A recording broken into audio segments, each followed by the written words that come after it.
Good gaming, ladies and gentlemen. My name's Najeela and today we're gonna watch some Noob play cEDH. In today's game, we have a BlueFarm, bottom right, we've got a Rydia. We will have top left a Najeela, which is, so you're gonna see Najeela, Harkeon, the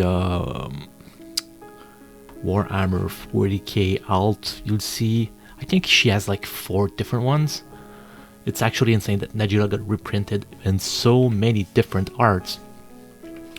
And top right, we're gonna get a Satoru Humezawa. So we're gonna go through deck tech. BlueFarm is still one of the best deck in cEDH because it does a ton of stuff. Kind of falling into the lower side because Chrome is not easy to cast anymore, and Chrome was a decent draw engine. Every time somebody was casting 2 spells, you would be drawing a card. However, it doesn't happen anymore because we don't have Jewel Lotus. Rydia is a well, it depends on the primer. From what I've seen, mostly is a race to the bottom dredge commander trying to put a bunch of cards in your graveyard until you get a Underworld Breach. And even though you don't have and even though you do not have access to Brain Freeze, Rydia herself allows you to pretty much see the cards you need and go to your deck, because X tap return targets a good card with mana value X. No, not that. Whenever a land you control, you may discard. Whenever a land you control, you may discard a card. If you do, draw a card. Fetch land, put a fetch, discard, draw, crack it, discard, go get something, discard, draw. Allows you to go pretty quick through your library. Of course, you're gonna use your usual Harmonic Prodigy and other stuff to double these triggers. Go through your deck as quickly as possible, of course. Which green creature? Spring Art into Cold, Lotus Cobra, Ashaya, all the kind of stuff you would see in Gruul, trying to destroy as much as possible your library to get Breach and do some crazy shenanigans.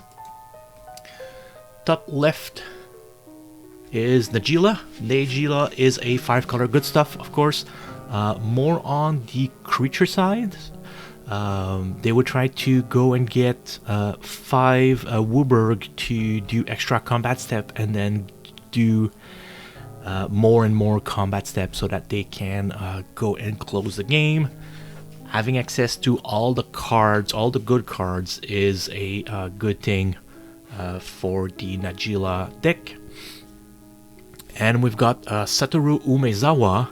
Satoru is a funny one. So his gimmick is that all the cards in his hand as ninjutsu, Demir 2 and Demir, so 2 blue and black. So if he draws anything, and it could be a Kozilek, it could be a some of the decks I've seen is Ancient Silver Dragon, Consecrated Sphinx, Hoarding Brood Lord, you've got Villis, and all kinds of shenanigans that could only cost you 4. I don't know for you, but if I could sneak in a Jin Gitaxis for 4, that would be insane. And it actually happened to me. Fun fact, it was actually super brutal. Like turn 2 Satoru attack, turn 3 Jin Gitaxis, and we were like, great, what do we do now? It is what it is. This is how we roll in some cEDH game. Quick reminder, on August 9th, I will be putting on the screen, we will be doing the cEDH Duel Land number 2 at Cornwall Gaming. I hope to see a bunch of you there. Also on the, well, I kind of do a promo because I'll be releasing the video on the day where I'll be at Dane Iron in Ottawa for a small event. Hope to see some of you there. It's already too late, but I'll be happy to see any of you guys up there. Pre-games are called. Pre-games are called. Mulligans are done. No one add a Gemstone Cavern, and no one add any Stagger Goblin. City of Brass into Esper Sentinel. Rydia fetch into a Green Sun Zenith for 0. Not paying. So it's gonna go get his Taiga and a Dryad Arbor and passes. That's a bird. So this is one of the events that we are allowed to test, pretty much test whatever deck we want. So Najeela player has all the deck, but he just didn't put it together from his other deck, so just printed everything. The same thing for BlueFarm, like he has City of Brass and Spire of Industry somewhere else. It's just one of these events that we allow people to just come in. It's a it's usually a lower stake tournament, so which is you win your game, you win some store credit. It's not a top 4 or whatever. BlueFarm is going crazy with Soul Ring, Fellwarstone, Dark Rit, Timna. That is something. Swing the Esper to Satoru, deals combat damage, and second main, Timna triggers, will draw a card, lose 1. Rydia pitching a Rydia casting Rydia. Landfall on Rydia, dropping the Squee. Discard draw. Presuming that they're also a which Squee is it? The beginning of your upkeep, you may return Squee from your graveyard to your hand. So that's a way to just discard Squee over and over again. So like he crack Landfall again, he'll be able to draw discard something, draw something else. On upkeep, he'll bring back Squee. With Squee in hand, he'll be able to discard Squee, draw something. So he's only is +2, -1 because he always brings back Squee in hand. On the trigger, we'll discard what was that? Life from the Loam. Okay, went back and tried to think. So what he did is, because you discard draw, he said, I discard Life from the Loam, and for draw, I will dredge Life from the Loam. So he brings back Life from the Loam and pitch mill 3 cards. Which is, with Squee, it's going to be like, you can draw 2 and do nothing. Draw 2, lose no card.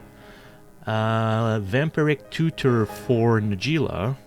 Satoru dropping a Talisman of Dominance. That's one of the Slither, it's one of the Naga whatever. Timna swinging out to Rydia. Gains 2, lose 2. No, gains 2, lose 1, draw. Drops a land, 1, 2, 3. Drops a Necropotence. The only answer around the table is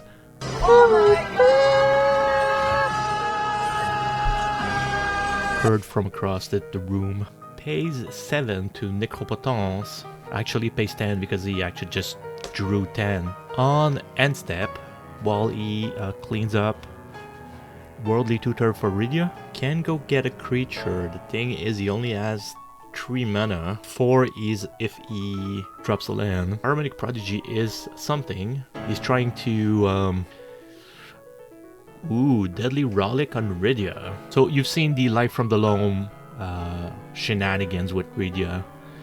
Imagine if they can do that for 4 times instead of only 2. Discard Life from the Loam, dredge, bring back Life from the Loam, discard 3. He could go through his library like crazy. Deadly Relic is a good answer to the showing of Harmonic Prodigy. BlueFarm player apologizing for all the time he's taking to mold his perfect 7. Najeela saying, no, take your time. But no, Antoine, I will tell you, why are you taking so much time?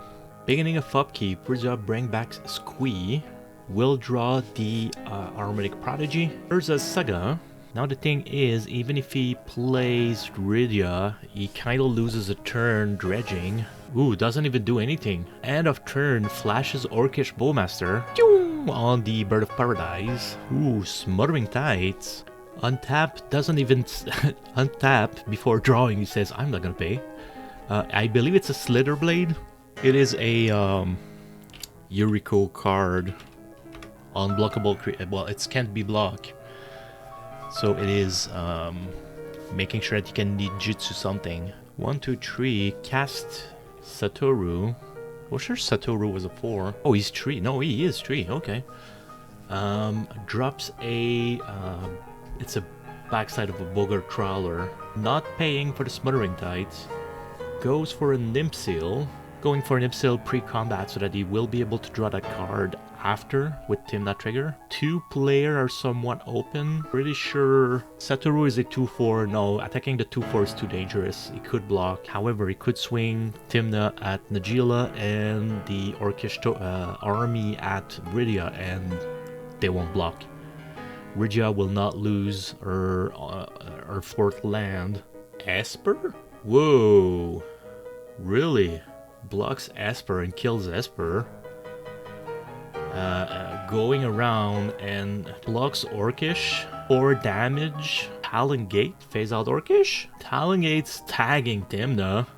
Really? That is that's good. Soul Ring for Volt. For Voice of Harmony. Pays 5 life into Necropotence. Move to end step. Everybody's good on that. Has 10 card in hand. Needs to discard some. Rydia goes and drop their commander. Oh, I was about to say which ETB triggers, but Rydia as an ETB discards Squee, draws a card. So nobody's paying for Smothering Tide.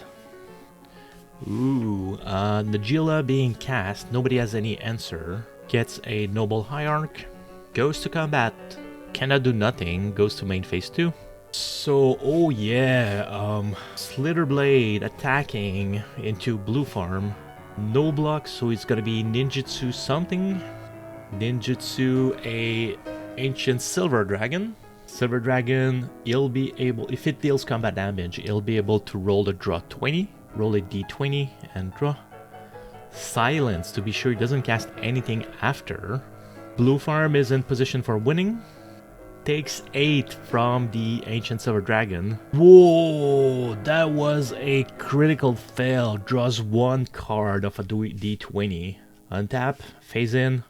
Timna going to Rydia, Voice of Harmony, and the Arc Army. And the 2 warrior goes to Najeela. Sorry, quick rollback because attackers were misrepresented. Voice of Victory going to Satoru with the Orc Army. The 2 ninja go, the 2 warriors goes to Najeela and Timna goes to Rydia. Drops a Toroko.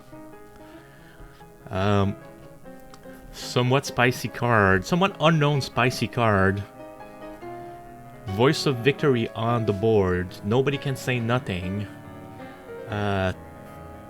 People are just saying, well, I'll try to scoop. And congratulations, BlueFarm players. So you see that it is still a super good deck. He was able to draw a bunch of cards. Of course, Necropotence is something. But Esper Sentinel drew him some card. Timna with Voice of Victory allowed him to draw even more card.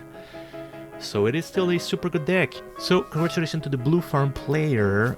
If you learned something in this game, don't hesitate to leave a comment. I'll be happy to engage with you. Please like and subscribe, and I'll see you guys next game.